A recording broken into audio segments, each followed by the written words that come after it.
Aux États-Unis, un pont de plus de 2 km de long s'est effondré tôt ce matin à Baltimore après avoir été percuté par un porte-conteneurs. Le cargo a été victime d'une panne de propulsion. Les secouristes sont toujours à la recherche d'au moins 6 personnes tombées à l'eau. Antoine Bourdarias avec sur place Axel Monnier et Mathieu Derrien. Un colosse des mers, encastré dans ce qu'il reste du plus grand pont du Maryland.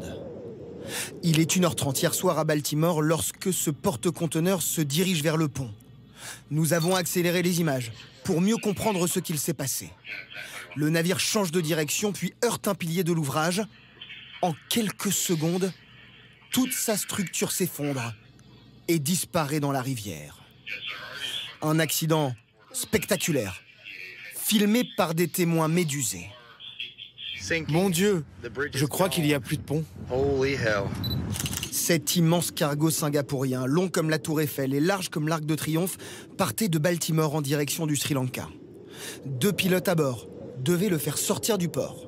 Voici la trajectoire qu'il devait emprunter, mais le cargo a dévié sur sa droite avant de percuter le pont. Mais que s'est-il passé? Quelques minutes avant l'impact, les lumières du navire s'éteignent et l'équipage perd le contrôle. Il signale un problème d'alimentation électrique et lance immédiatement un SOS qui permet aux autorités de stopper le trafic routier. Je suis vraiment reconnaissant. Ces personnes qui ont donné l'alerte ont permis qu'on empêche des voitures de passer sur le pont. À bord, la lumière se rallume et le commandant récupère les commandes. Un intense panache de fumée apparaît comme si le cargo tentait d'éviter la collision. Impossible. L'ouvrage s'effondre d'un bloc, emportant avec lui 8 ouvriers qui travaillaient sur le pont. Pour l'heure, seuls 2 d'entre eux ont pu être secourus. Les secours restent à pied d'œuvre pour tenter de retrouver les 6 personnes toujours portées disparues. Mais l'espoir commence à s'amenuiser près de 14 heures après l'accident et surtout dans une eau à 8 degrés qui complique encore la tâche des équipes de plongeurs. Le port de Baltimore est l'un des plus fréquentés aux États-Unis. Après cet accident, le trafic maritime y est suspendu jusqu'à nouvel ordre. L'ampleur de cet accident soulève de nombreuses questions, notamment autour de la sécurité de ces immenses porte-conteneurs. Quelles règles de navigation et de sécurité doivent-ils respecter? Benoît Cristal, Guillaume Torel et Xavier Toby. Nous avons montré les images de la catastrophe de Baltimore au commandant du port du Havre. Voici sa réaction. C'est assez traumatisant, oui. C'est un gros porte-container. Chaque jour, il accueille lui-même plus de 30 navires similaires ici.